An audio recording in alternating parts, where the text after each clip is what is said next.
Hello, everyone, and welcome to another episode of the Helium 10 Weekly Buzz. My name is Shivali Patel, and this is the show where we get you familiar with the latest news in the Amazon and e-commerce space, interview people in the industry we think you need to hear from, and provide a training tip of the week that will give you serious strategies for serious sellers of any level in the Amazon, Walmart, and e-commerce world. Let's see what's buzzing this week. Today, we'll talk about the latest 5% seller fee increase, among other breaking news pieces, have a conversation with the co founder of Spott, and dive into how you can generate your own QR codes to better scale your growing business. Let's get started. Up first, we have some news that was released right after last week's Weekly Buzz episode. To offset rising costs, Amazon recently stated they will be adding a 5% fuel and inflation surcharge to seller fees for those third-party sellers who use the Superstore's fulfillment services. Now, don't panic. Understand that this is not the Amazon commission, nor an arbitrary fee that's being taken off the retail price. This is the pick, pack, and shipping fee that Amazon charges you to deliver orders to your customers. And according to the notice that was sent to sellers on Wednesday, this is largely attributed to the increased company costs since the start of the pandemic. So they're hoping that the surge will absorb those increased hourly wages, the hiring of workers, and the construction of more warehouses. Now, although those new changes are subject to change, they'll apply to apparel and non-apparel products ordered before April 28th, but shipped and delivered after that date. And this is effective April 28th. If you're interested in understanding exactly how this impacts your profit margins, then be sure to head over to Helium 10 and check out the blog section. There's an article there written by Bradley Sutton to see that talks about an example which showcases that this change actually has the equivalent or less than 1% impact. And odds are, even if you have oversized items, your products are unlikely to take as big of a hit as you are probably thinking. Now, moving on, as of 2 days ago, effective April 18th, 2022, Amazon is now offering an additional storage type, extra large. And this is in addition to the oversized storage types. It's meant to give you more flexibility in how you manage your inventory and quantity limits for larger items. Now, quantity limits for FBA are to be determined by the fulfillment center capacity alongside your past and forecasted sales. However, you don't need to take additional action. If you have existing inventory that qualifies as extra large, then the inventory should be automatically reclassified as extra large inside of Seller Central. Now, take a look at the monthly storage fees report inside of Seller Central to cross-check if the dimensions of your items are actually applicable to the extra large sizing. Last but not least, starting on the same day as the 5% seller fee increase, April 28th, FBA Small and Light will also increase the price threshold for eligible products from $8 to $10. And if you're not sure what that is, FBA Small and Light is meant to help you reduce the cost of fulfilling orders for inventory of small and lightweight products priced underneath $8. Products enrolled in the program are available for free shipping for Prime customers and then standard shipping for non-Prime consumers. As of this moment, products that classify are those that measure at 18 by 14 by 8 inches or less, weigh 3 pounds or less, or are priced under $8. Of course, again, that is up until the 28th when that will be changed to $10.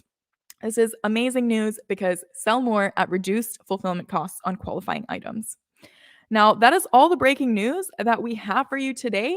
Let's move on to the next segment. Now, I am thrilled to bring up the co-founder of Spott. Spott is an e-commerce native insurance startup providing sellers with liability insurance and tailored insurance solutions, protecting businesses from losses. Let's welcome Amit from Spott. Hey, Shivali. Hi, how are you? Doing well. How are you?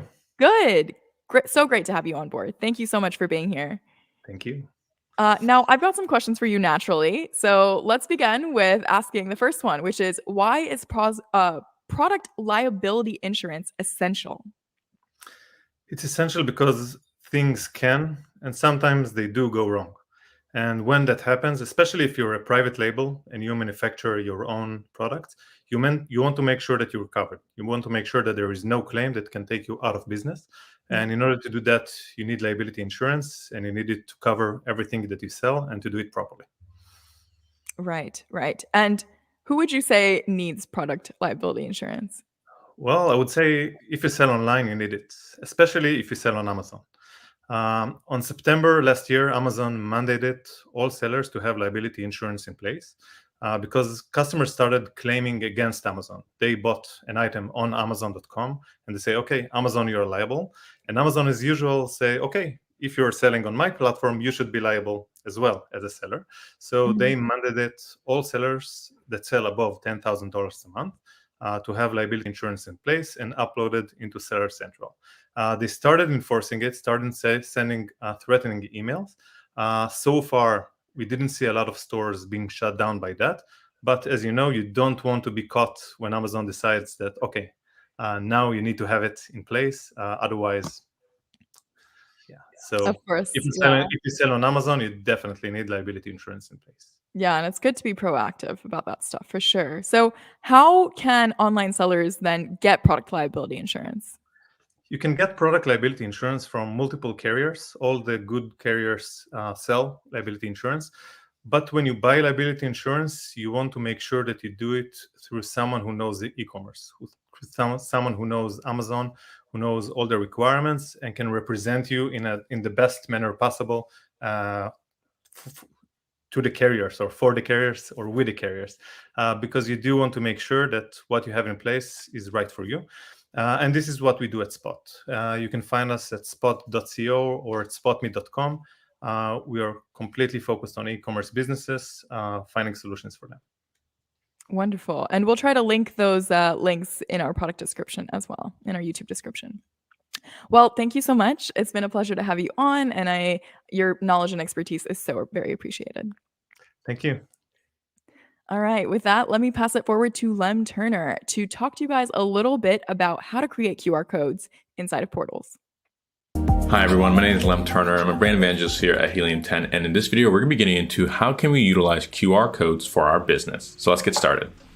So the first things we're going to get started with is go into our Helium 10 dashboard here and go to our portals, or we can go to, and once we go to our portals, we can go and click on QR codes in the left side of our screen, and that's what's going to pull up this tab right here.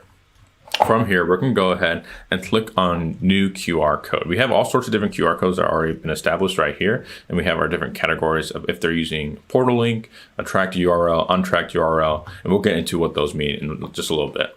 Right now, we're going to click on new QR code, and you can see we have different options here as far as the QR code type you can choose.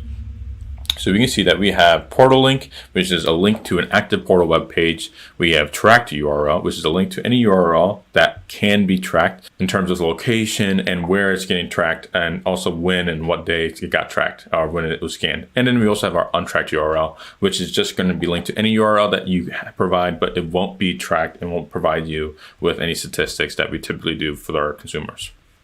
So if we go to our portal link, you can see it's going to populate all the current portals that we have available on our page. So we have different ones here. We can see some of our paused ones and active ones here.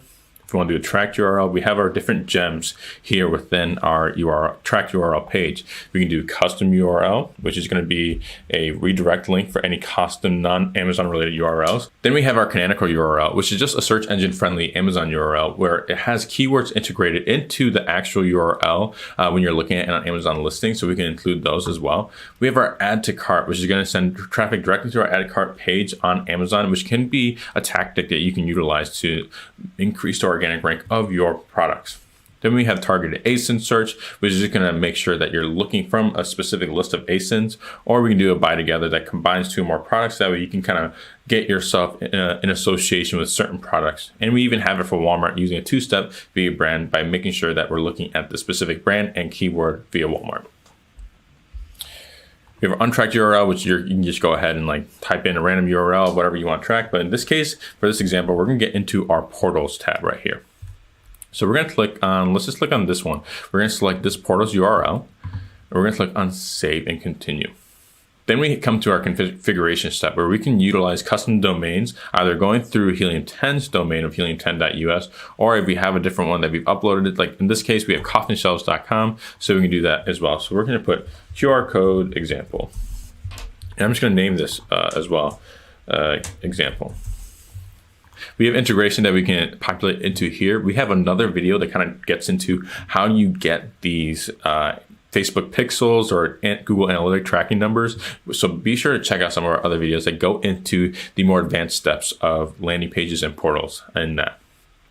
So we're gonna go ahead and click on save and continue. From there, we can include a logo in the QR code if we think that it's gonna be helpful. So we have our Manny's Mysterious Oddities logo in there. We can put it as a central image or the background. In this case, we're probably gonna do the central image. We can include the URL in the QR code as well if it looks attractive. In this case, this probably doesn't look the most attractive here. So we're probably not gonna include that in there. So we're just gonna go ahead and not include that. But it is up to you if you wanna include that. We can choose from the colors that we want to put into our QR code, whether it's black or we do it as white, or we can even do a custom color. Like let's say like, what I really like about this is that you can kind of match it with whatever your brand colors are. So let's say like our brand color was FFO0202. We can make that one of our QR code colors. But in this case, we're just gonna keep it simple and go with black. We can also manipulate the dot scale here. It's really up to you if you want to do that. We do know that occasionally you can experience errors if you go like super small, but so it's best just to kind of keep it normal or a little bit at least intermediate around here. But again, entirely up to you and your business. So once we feel comfortable with where we are at with our QR code, we can go ahead and click on save and finish. And there we have it. We have our QR code. Now check it out in the next video on how do we look at the statistics of it and how it actually works in the next video. We'll see you next time. Isn't that neat? I genuinely hope you found value in that clip as well as this week's Weekly Buzz episode. Before we end, I want to end by mentioning a COVID data report we just came out with to help us process and understand what is the new normal.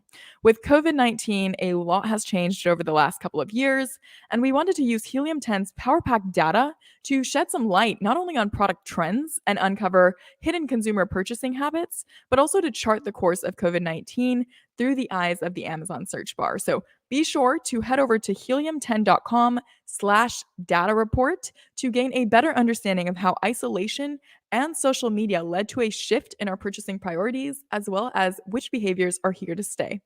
With that, we wrap up this week's episode of the Weekly Buzz. Don't forget to like, subscribe, and hit the notification bell for our channel to be notified anytime we upload new content. We will catch you next time on the Weekly Buzz.